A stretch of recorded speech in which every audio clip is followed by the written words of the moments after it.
Assalamualaikum, selamat datang di Nalasena Channel. Hari ini saya akan melanjutkan membacakan novel yang berjudul Terpaksa Menikahi Bad Boy Season 2 Bab 41. Jangan lupa di like, komen, dan subscribe ya. Selamat menikmati. Setelah mengetahui siapa Archie yang sebenarnya, Liliana semakin hilang respek. Dan setiap kali dia melihat Juan dengan beberapa perubahan positif di dalam dirinya, Liliana tak ingin menerima kalau itu adalah salah satu pengaruh baik dari Archie.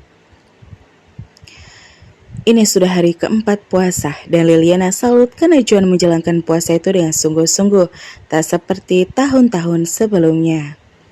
Juan, Liliana berjalan ke arah John yang sedang duduk bermalas-malasan di balkon rumah, salah satu tempat favorit di saat siang-siang begini. Iya. Sore ini kamu jangan kemana-mana ya. Orang tuanya Ana mau datang. Mau jemput Ana. Hargai tamu mama. Bisa kan? Pinta Liliana lalu duduk bergabung dengan John di balkon itu. Oke. Aku akan menghargai tamu mama kayak mama menghargai tamuku. Tukas Juan dengan nada agak menyindir. Liliana jadi ingat lagi untuk membahas soal keluarga Archie pada Juan. Walaupun masih ada segan, Liliana sangat mengenal karakter anaknya. Jika dipancing, maka ia akan menyambar apalagi kalau suasana hatinya sedang tidak baik.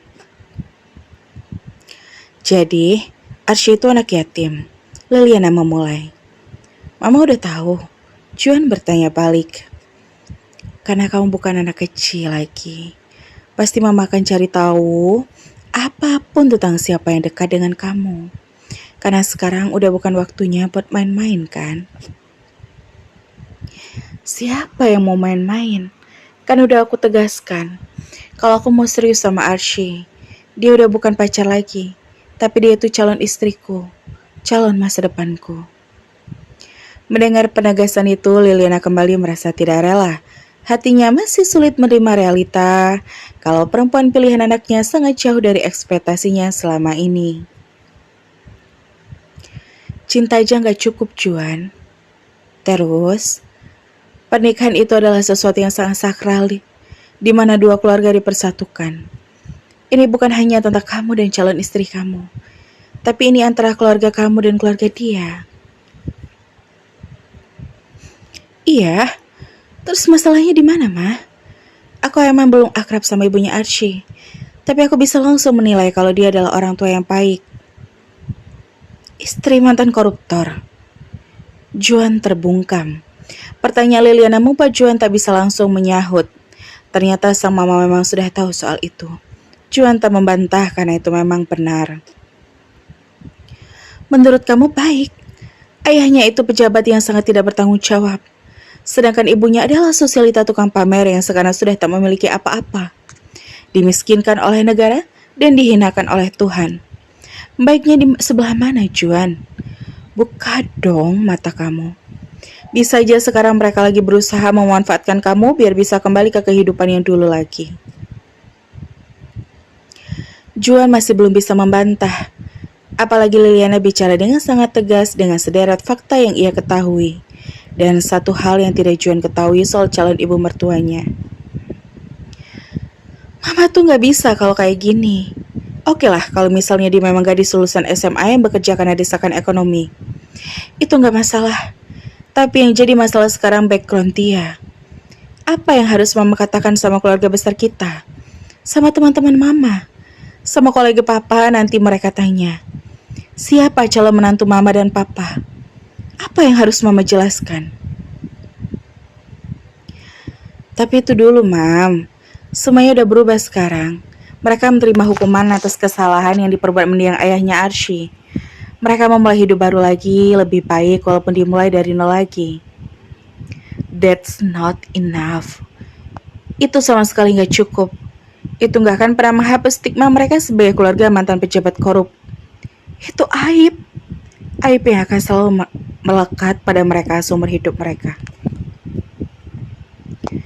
Juan kecewa. Dia sangat kecewa dengan setiap kata yang diucapkan oleh Liliana. Sudah jelas terbaca kalau Liliana tak akan pernah menerima Archie. Hal itu membuat Juan hopeless seketika. Pengaruh dari Liliana dan rasa sayang menggebu saling berperang di dalam hati Juan. Amarah sang mama dan bayangan senyum manis sang kekasih juga silih berganti mengacaukan pikiran Juan. Juan mengencangkan rahang, mengepal jari-jarinya. Dia hanya mampu menahan luapan emosi itu karena beberapa faktor. Nak, setiap orang tua selalu ingin yang terbaik buat anaknya. Mama bersikap seperti ini bukan karena mama benci sama kamu. Bukan karena mama mau mengekang kamu. Mama akan membebaskan kamu untuk memilih. Tapi pilihlah yang terbaik. Yang menurut kami baik. Yang kelak bisa kami banggakan di hadapan orang-orang. Liliana memelankan suara lalu mengusap pundak Juan. Liliana tak ingin berdebat lebih lama. Setelah Juan diam tak mendebat, Liliana pun bicara lebih halus lagi, berharap kata-katanya masuk meresap ke dalam jiwa anaknya. Tolak ukur mama cuma status sosial. Iya kan? Sindir Juan. Itu memang penting, Juan. Mama gak peduli. Kalaupun Arsy sudah ngasih perubahan baik buatmu. Semua orang bisa melakukan hal itu. Anda juga bisa melakukan itu kalau cuma sekedar mengajak kamu ke kebiasaan yang lebih baik. Juan tersenyum kecut mendengar Liliana terkesan menganggap pengaruh Arsy sebagai sesuatu yang sepele. Udah ya, jangan berdebat lagi. Kita ini lagi puasa loh. Kalau marah berlebihan bisa jadi penyebab batal puasa kita. Coba aja kalau kamu renungkan apa kata-kata mama barusan. Ini semua mau lakukan karena mama sayang sama kamu. Liliana mengakhiri perdebatan itu, beranjak agar tak ada perdebatan yang lebih hebat daripada itu. Juan sekarang tahu kenapa selama ini Arsy meragukan hubungan mereka. Ternyata ketakutan Arsy itu memanglah nyata. Ketakutan Arsy terbukti sekarang. Restu orang tua yang akan sangat sulit untuk diraih. Tapi kita harus berjuang, Arsy. Kita buktikan aja kalau status sosial itu cuma hiasan saja. Siapapun kamu, berasal dari manapun kamu, itu sama sekali gak akan mempengaruhi sakralnya ikatan suci pernikahan. Aku gak akan menyerah dengan perjuangan ini, pikir Juan. Serangan Liliana sama sekali tak mempengaruhi Juan. Justru itu membuat Juan semakin bernafsu untuk memperjuangkan Arsy. Arsy mendapatkan chat dari Juan kalau hari ini Juan tak akan menemuinya. Arsy tak merasa masalah, walau dia merindukan Juan. Iya, gak apa-apa bang. Semangat puasanya ya. Mah baru balas, soalnya aku baru selesai bekerja. Arsy segera membalas dan dia sudah siap untuk pulang kerja. Arsy sangat bahagia karena rasa cinta dan yang Juan curahkan padanya masih tetap membara. Walaupun setelah situasi tidak mengenakan pada acara buka bersama beberapa hari yang lalu. Hanya saja, Arsy tak tahu kalau beberapa saat lalu Juan baru saja berdebat dengan Liliana soal dirinya. Arsy sudah bersiap untuk pulang. Sudah standby di motornya, tapi seakan keluar dari halaman toko, mobil Rafa masuk dan menahan Arsy untuk pergi. Tirit, Arsy mencoba mengingat-ingat dan itu memang mobilnya Rafa. Arsy pun tak jadi pergi. Arsy membuka visor helmnya. Rafa? Arsy pun langsung ingat dengan uang 1 juta yang Rafa berikan waktu itu. Arsy berniat untuk mengembalikannya. Kamu mau pulang? Rafa keluar dari mobilnya lalu berjalan ke dekat Arsy. Iya. Arsy merogoh tas gendong kecilnya lalu mencari uang itu. Kemarin aku kesini pas maghrib. Katanya kamu juga kerja pagi. Nih, Arsy menyodorkan uang itu tanpa basa-basi membuat Rafa keheranan. Itu apa? Uang kamu, uang yang kamu tarik waktu itu. Kan udah aku bilang itu buat kamu. Buat jajan. Terima aja jangan sungkan. Kenapa sih? Aku gak bisa terima ini, Raf. Jumlahnya terlalu besar. Jelaskan Arsy secara singkat. Terlalu besar? Uang 1 juta ini terlalu besar. Buatku sekarang ini uang 1 juta ini sangat besar. Menerima uang sebesar itu tanpa bekerja membuatku ini terlalu apa ya? Ya gak pantas saja gitu. Arsy sampai sulit bagaimana cara menjelaskan perasaannya soal uang itu pada Rafa. Sekarang sudah banyak yang berubah. Sangat banyak. Ya, begitulah. Udah ya, nih uangnya. Enggak, Rafa menolak uang itu. Raf, ayolah, aku ikhlas kok kasih uang itu. Please, jangan ditolak. Kamu bisa pakai buat apapun. Atau kalau kamu kasih ke ibu kamu, pasti bisa lebih bermanfaat daripada aku pakai buat jajan yang gak jelas. Iya kan? Tapi Raf, ini ambil, pakai dan manfaatkan. Sumpah, aku gak ada maksud apapun. Cuma kayak traktir biasa aja. Kayak dulu kamu suka traktir aku traktir kamu.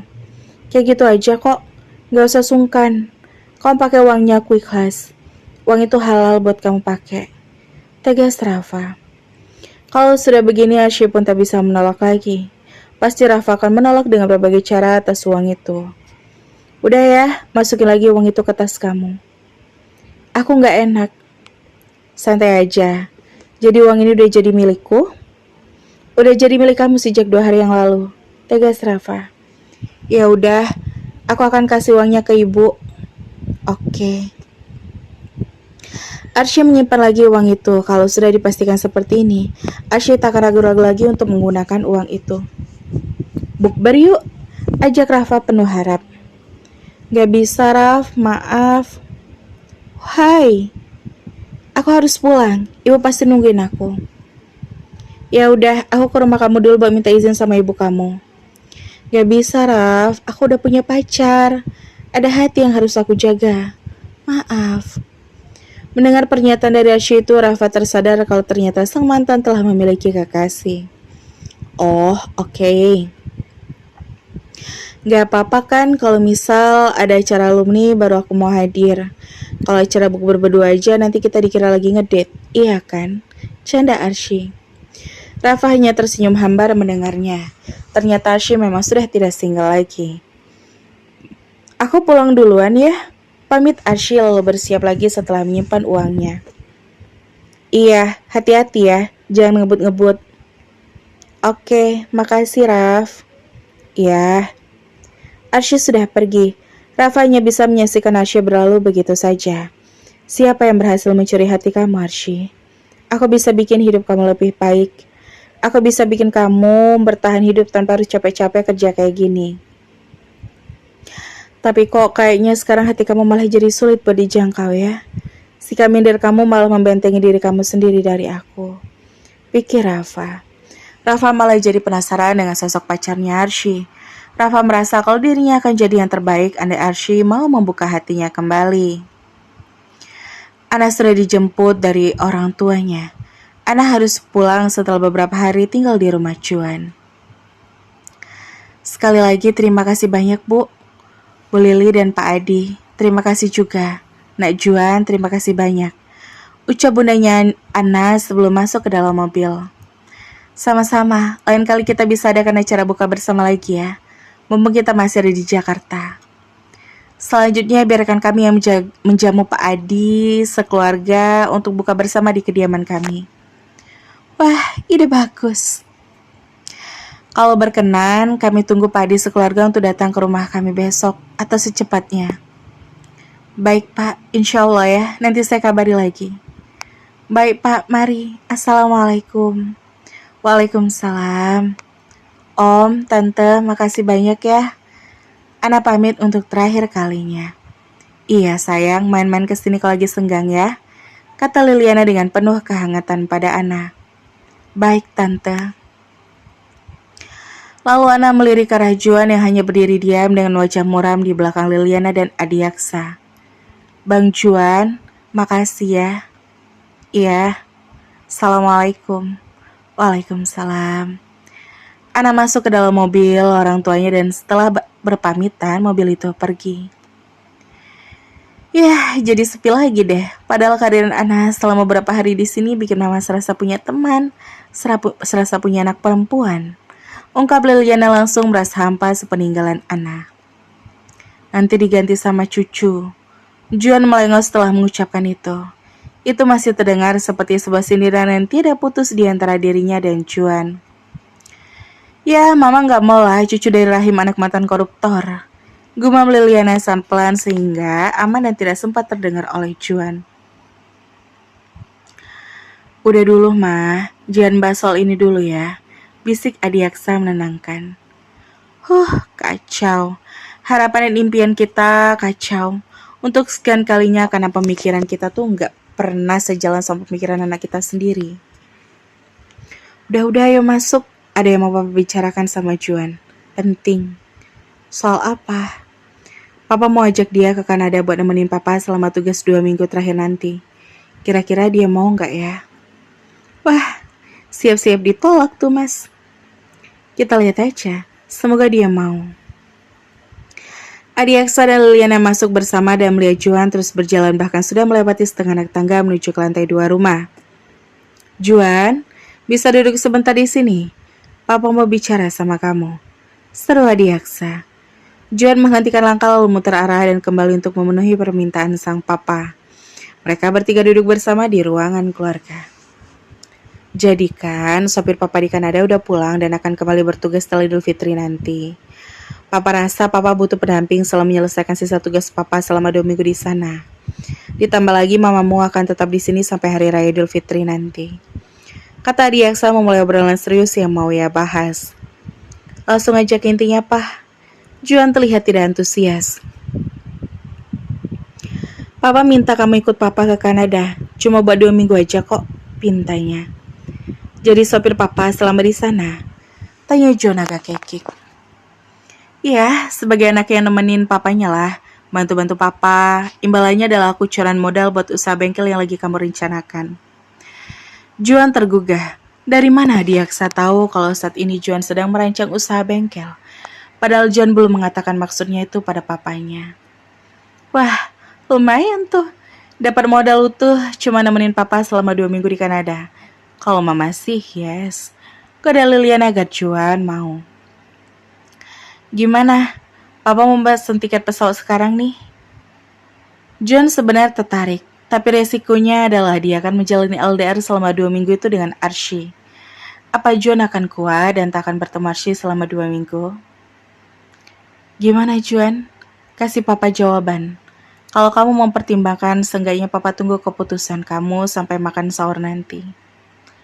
Juan tidak menjawab. Entahlah, apakah Juan akan bersedia dengan tawaran itu atau tidak. Dan bersambung sampai bertemu di bab selanjutnya ya. Wassalamualaikum.